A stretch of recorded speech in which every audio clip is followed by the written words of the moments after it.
cover the draft if you like, sir. Yeah, I'll chime in when I can. Okay. So, what do we see? We do see the Abathur band up first. On Sky Temple, I'd say it's a fairly strong map. Don't want to deal with it. Michael Udall's team, very aptly named Michael Udall's team. I like that.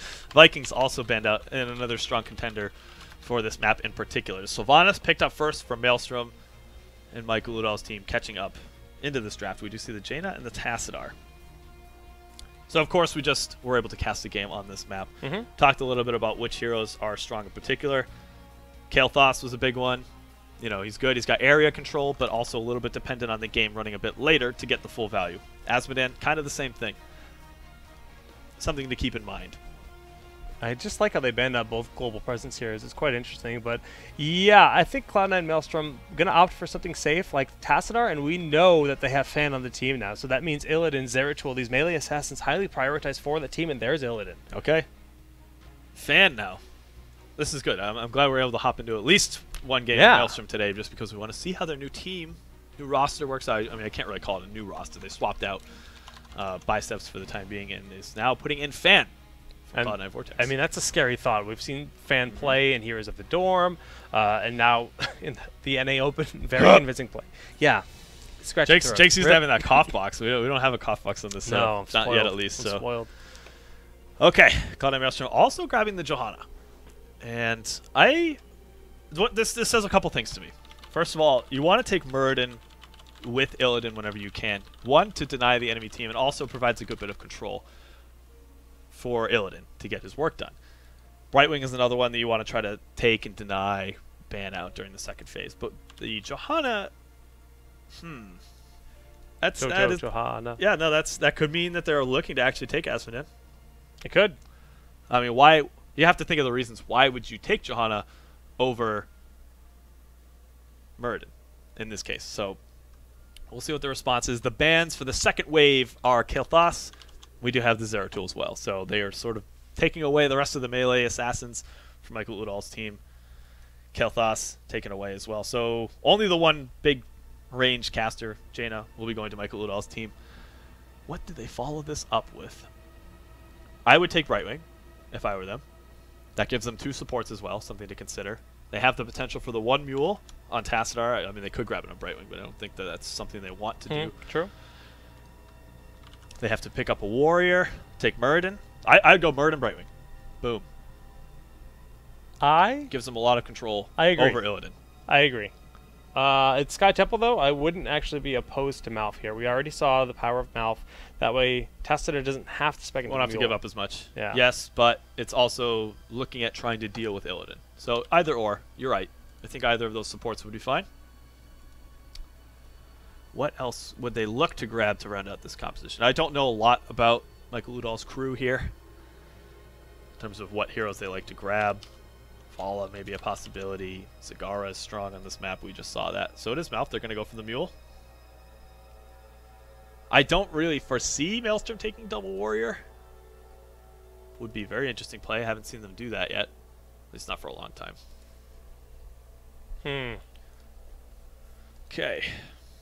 Still waiting on that second to last pick. It's got to be Muradin. Who else? I would think so. I don't think they would prioritize the damage here. Yeah, their composition doesn't lend itself to anything particularly aggressive, so I think that Tyrael loses a lot of value. And there's not really a whole lot of other counters to Illidan left that make a lot of sense. I'd say maybe Johanna, obviously already picked by Maelstrom. It's got to be Muradin. Now they may not pick the tank, the warrior here. Maelstrom already has theirs. Again, unlikely to take that second warrior. We'll see what they end up going with. 20 seconds left in their bonus pool. We have seen that the timers are a little bit bugged, so this may be the case as well. I also see from Dunk Train, C9 Maelstrom is up 1-0. Just to give you guys an update, this is the second game of the series.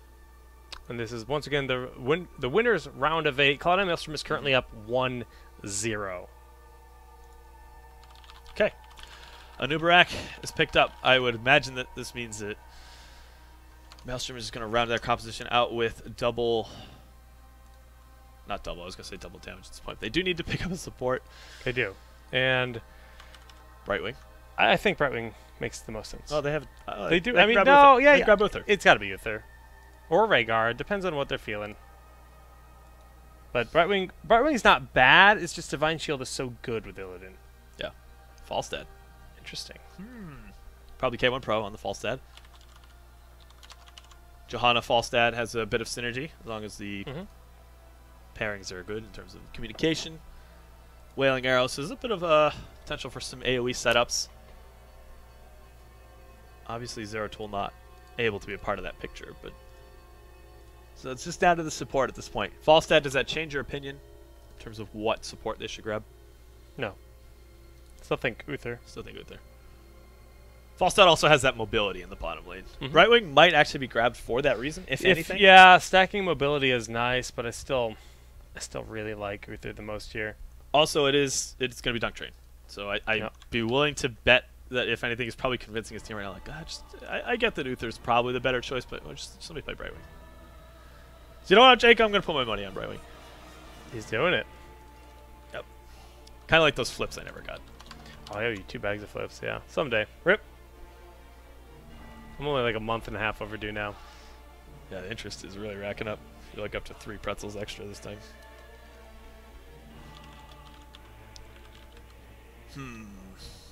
Supports. Oh, God, stop. Promotes. The one promote. And that could also be another arguing point to grab Brightwing. Is to have the counter promote. The Tassadar. Yeah.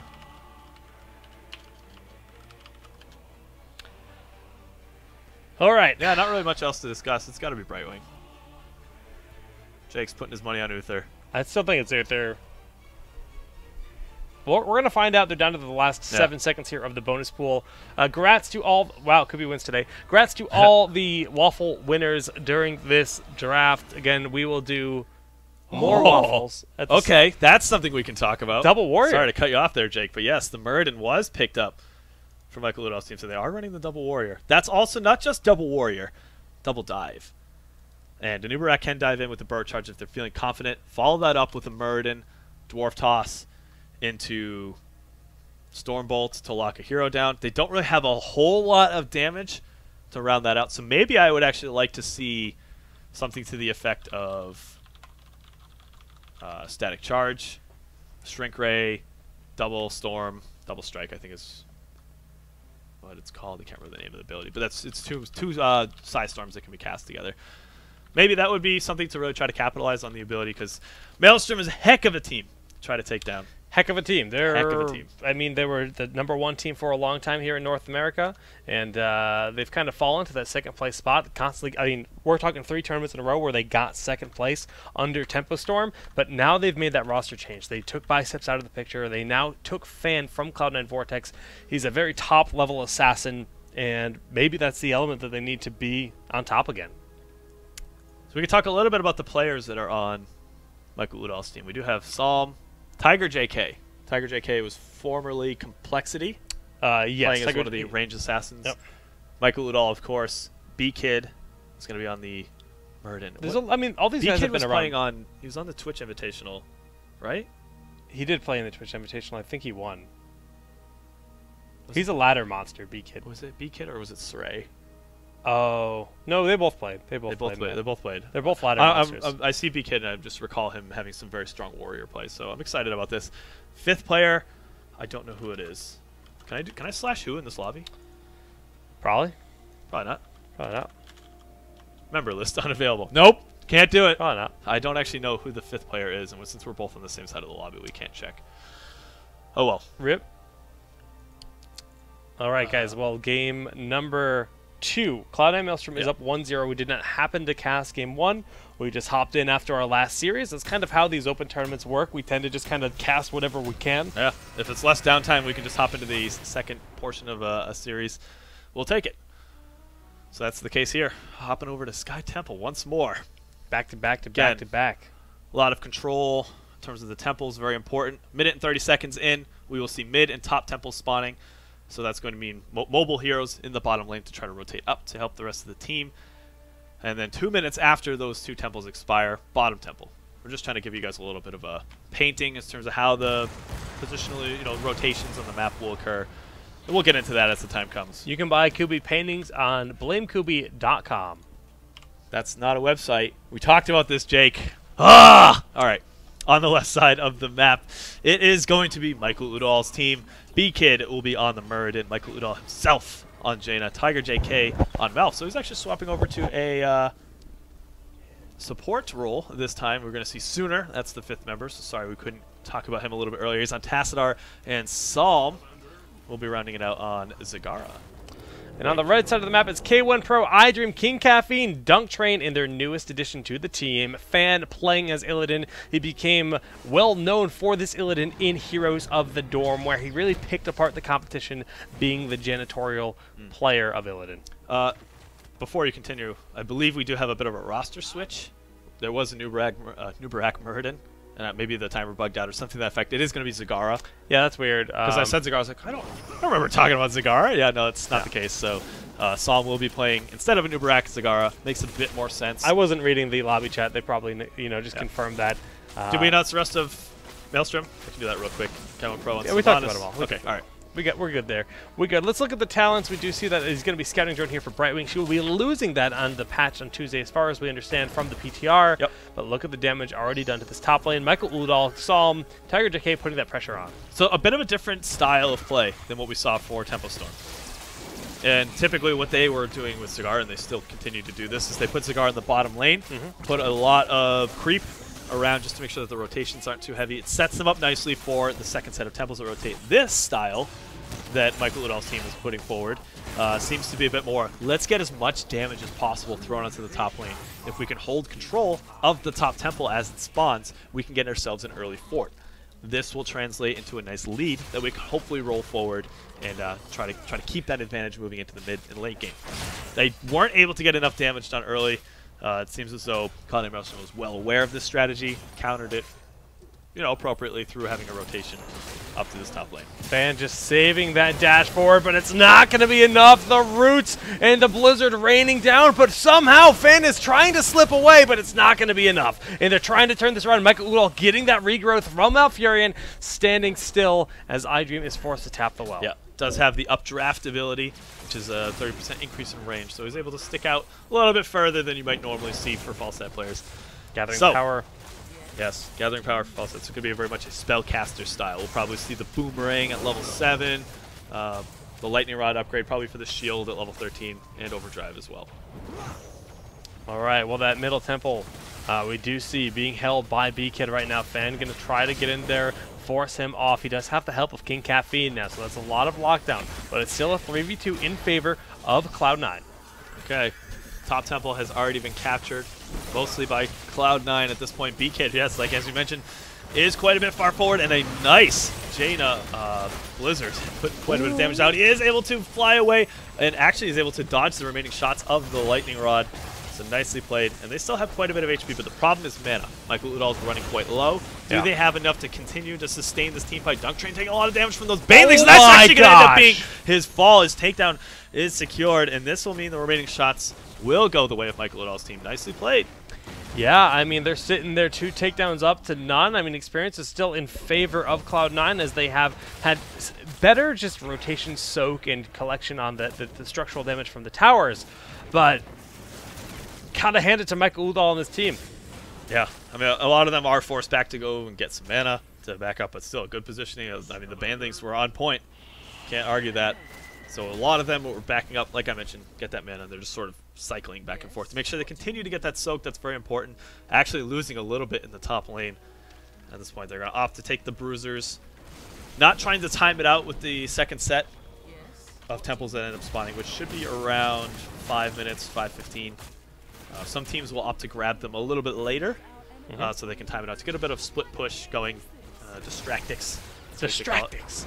All right. Well, K1 Pro wants to keep these giants alive to the best of his ability, throwing out that dagger to really just ramp up the damage on the minions. Promote will help them stand for quite a while, even using Haunting Wave aggressively, knowing that the enemy team, they're not rotating down anytime soon.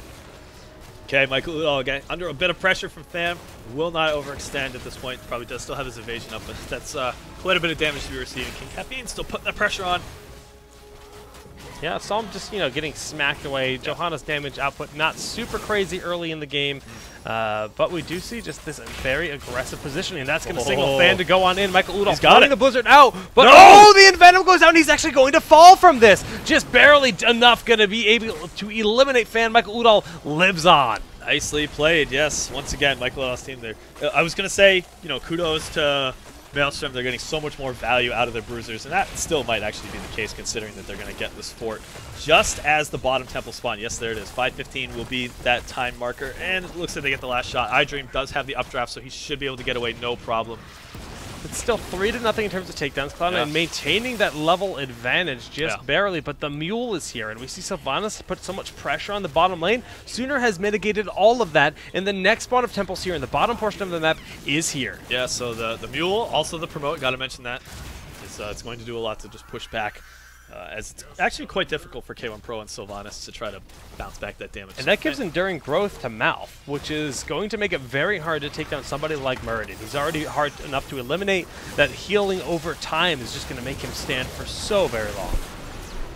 Okay, and this is it. The competition over who is going to be able to take this bottom temple. Level 10 is around the corner, though, so this is a bit of a timer here for Michael Udall and his team. If Cloud9 does have that heroic advantage, this is a fight they cannot win. They're going to sit on this temple, try to take a few shots, and just what Cloud9 is doing is they're staying around, making sure they can hit level 10.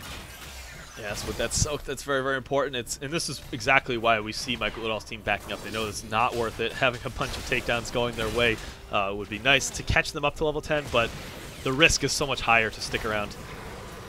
Yeah, that Mule has been thrown down, but Fan is going to pick it off. The final shots of that temple unloading in the first fort of the game, falling in favor of Cloud9, who has now taken, you know, that nice little, almost a level lead because of that structural damage. Yeah.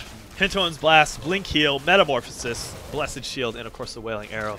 So Blessed Shield looking to be opening up with the Metamorphosis to pull in. There's a lot of pressure going onto Johanna to try to land strong condemns that will set up very nicely for Metamorphosis, Wailing Arrow, and Hinton's Blast. So look to see those types of things be the initiation for Maelstrom. On the other side, we do have Tranquility, Water Elemental, Avatar, Archon, and Maw. I think there's a bit less pressure on the Maw to be hit on multiple heroes. Yeah, definitely. You can still get a lot of value out of the other heroics, Avatar, Archon, as they are duration-based. Water Elemental to that extent as well.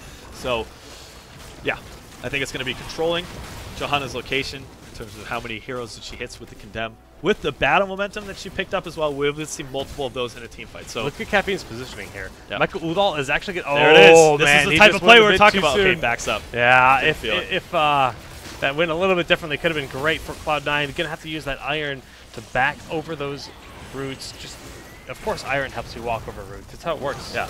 You ever play the Water Temple? Pull that 9 iron out. Lets you get over that grass. Get it? Because there's roots. Oh, yes. Golf, boys. So many levels. All right. Well, Psalm is going to go back home. Just wants to push that top lane out, which Brightwing has been doing this whole time. Dunk Train's favorite hobby is split pushing across the map and getting experience over the opposing team. He excels in it. Hobby, I say just playing his hero as efficiently as possible. Well done to Dunk Train for making these kind of plays. Just able to escape that much pressure. You know, had a couple seconds earlier for the rotation from B-Kid and Michael Udall. That could have been quite scary, but Dunk Train knows his timings. He certainly does. 2 temples will spawn. Bruisers picked up on both sides of the map. We see the red ones. Here come the blue bruisers for Michael Udall and the boys. Blue Bruisers. What did you call them last time? Oh, you had a great name for Bluesers? I don't even know. It was fantastic. King Caffeine looking to try to get a pull into B-Kid. Probably wouldn't have been able to take him down considering the HP pool that Muradin has, but still. This is the next set of temple spawning. It had to be bottom, so that's why we already see Dunk Train down there. He will be able to soak a lot of shots, and if we see a team fight erupting, he will make use of that phase shift to get in to support his team. So a strong position thus far for Cloud9 Maelstrom. Yeah, but really Cloud9, I mean, they're soaking all 3 lanes still, and they're not super worried about structural damage since they have all 3 forts left. So contesting this temple is a nice idea. Constantly giving that threat. Now that they've soaked those lanes, they're going to rotate around. Brightwing, you can see she already stepped off the temple, probably going to phase shift in very soon. Okay, try to get as many of those tower shots as possible. Taking it well past the halfway mark, but you're right, the phase shift and also a phase shield. So we got to talk about that. Level 13 talent grab. B-Kid, finding himself taking quite a bit of damage, will be forced to make use of that Dwarf Toss, but the Avatar is actually not going to quite be enough. We do see the Antoine's Blast completely whiffed, but still a strong position for Cloud9 Maelstrom and the boys. Just Johanna into that mob. Michael Udall using that sprint to try to get away, but Fan, he's on the hunt without Hunt. He's got Metamorphosis, and we see that Psystorm just picking him apart right now with K1 Pro in the backline. Haunting wave forward. We do see that Sooner is going to be able to manage to juke them, but Tiger JK not going to be quite as lucky, and Psalm, well, this might be his last song. Wow, you really went there. All right, so yes, actually it looked as though Sooner was able to get out. I don't think he's going to be able to escape K1 Pro at this point. Does not have Dimensional Shift off cooldown. Just got it off. Okay, what's the juke? Does he do it again? Oh, no! He does end up falling to that last Withering Fire. Well played to Maelstrom. They had a great amount of control. I think a lot of it had to do with putting a huge amount of pressure on Muradin a lot faster than he was expecting to take that much damage. And that really just set up to not having a lot of control to deal with the pressure, even though the Withering, the Hinterland's Blast ended up whiffing a lot. Yeah, mainly because Dwarf Toss just juked it perfectly, but still nice plays on both sides of the team. They managed to get Muradin early, which was a big deal. Yeah. And setting that up for a really nice Wailing Arrow, the Condemns, everything was pretty much on point because of the position that Michael Udall's team was trying to funnel through. Yeah, that really contributed to a large fight. So they'll have to be careful about that in the future. And we talked about how both these teams are going to be setting up a lot of these team fights, and so much of this is going to be very positional based, and they have to be aware of King Caffeine's position in terms of dodging those Condemns. All right, well, we can see that the structural damage very much in favor of Cloud9 as they have all three forts still standing, and all three forts are down on the side of Michael Udall and the boys. And right now, it's just they need to get a big team fight, but it's hard to do when you're down 14-16. Yeah, a lot of it's going to have to do with soaking, making sure that they... you got to look, what do they really get at level 16? Probably hard and focus for Malf. Throw pit? Could be throw pit. Throw pit? Michael Udall, they're rotating up. They see what's happening. Cloud9, that wind is in a horrible position for them. Dunk Train caught in a weird spot, does manage to go around the circle of that boss, and iDream is looking for the flank. Yes, and he is able to put a lot of pressure to the back line. Michael Udall actually almost falling. We do have the Hinterland's Blast is on point. He does able to take down Michael Udall. Well done. That's a lot of their damage pulled out of the fight Sooner. Trying to get into interrupt. King Caffeine, early in the thick of things, does have... it does have that extra shield amount. So much split focus right now. They're trying to kill King Caffeine. They're trying to kill Fan. They're trying to kill Dunk Train. The focus not quite there. Sooner is very low. He will end up falling in the bottom part of the map. If they can get the Stormbolt, there it goes. Onto Sylvanas. K1 Pro. Does he have the Haunting Wave? Oh, but we do actually see the iDream is able to fly up on the backside, put a lot of pressure on. Somehow, none of the members of Cloud9 Maelstrom end up falling down. Super well played. I liked the positioning that iDream had for that flank in the start of the fight. I was able to get back to throw down the lightning rod into the hammer throw. Of course, he does have that overdrive, well spaced on the overdrive, and then you're right, able to throw the Hinterland's Blast down. And so many of these fights we've seen, Michael Udall stays alive barely and is able to put a huge amount of damage output during the fight. So the fact that they're able to pick him off quite early, things looked a little bit dicey for Maelstrom at a couple points. They were able to sort of split the damage up, out-rotate the enemy team. That netted them a fort. Didn't quite get the boss out of it. Still, they'll take that advantage. They still have to talk about how risky that was for Cloud9, though. Even though they had the level 16 to 14 advantage, the talent tier advantage, they almost made it work. They forced a fight. They were so confident in that, and they knew what they were doing. They knew they're like, all right, this is going to bring this to us. It's the only way we're going to force them to fight us at level 16, and just, it's a bait in a lot of ways, but it's a forced bait. Yeah, great bait, mate. Well done. Great bait, mate. King Caffeine is able to solo this bottom set of temples, fighting off the Guardians, doing absolutely no damage to them, because that's just what Johanna does. But is able to sustain no problem, taking the bruisers in the upper right-hand side of the map. Good rotations from Maelstrom, but what is the response? What kind of play does Michael Udall's team need to make? And they should be looking to try to have some amount of counter Merc pressure. I see Illidan is also taking the Giants on their side of the map as well. I'm okay with them going for this fort. They need to try to get some structural damage back in this game, because even if they take control of a team fight, even if they wipe Maelstrom at that point and they have a bunch of temples in their face, they're going to waste so many shots on just trying to take the forts out and not really get the value that Maelstrom would be getting. The one thing that they have going for them is just that mule, though. I mean, yes, they're getting all this damage done, but look at the opposing side of the map. Sylvanas there. That mule is going to be irrelevant if she just blows up the keep, and if losing a second keep like this for doing a bit of structural damage at the top lane, not worth it. Oh, I was just about to say, I was like, there's a phrase that comes to mind, not worth.